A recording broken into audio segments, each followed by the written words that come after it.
స్వామి శరణం. అయ్యప్ప స్వామిని నిద్రపుచ్చడానికి హరివాసనం పాట పాడతారు. హరివాసనం పాటలో 2వ చరణం అర్థం చరణ కీర్తనం శక్త మానసం.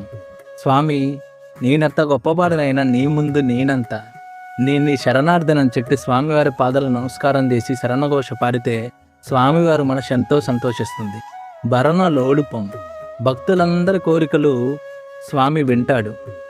భక్తులు ఏం కోరినా, ఒకరు పెళ్లి కావాలంటారు, ఉద్యోగం కావాలంటారు, పిల్లలు కావాలంటారు, ఏం కోరికలు కోరినా ఓపికగా విని అందరిని భరిస్తాడు. కాబట్టి భరణ లోలుపం, నర్త నాలసం. ఉదయం నుంచి భక్తుల కోరికలు విని విని భక్తులు దర్శనమిచ్చి స్వామి అలసిపోయి ఉంటాడు.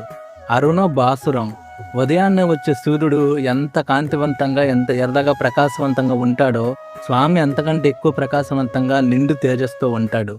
భూత నాయకం, విశ్వంలో ఉన్న భూతాలన్నిటికీ స్వామి అధిపతి. హరిహర ఆత్మ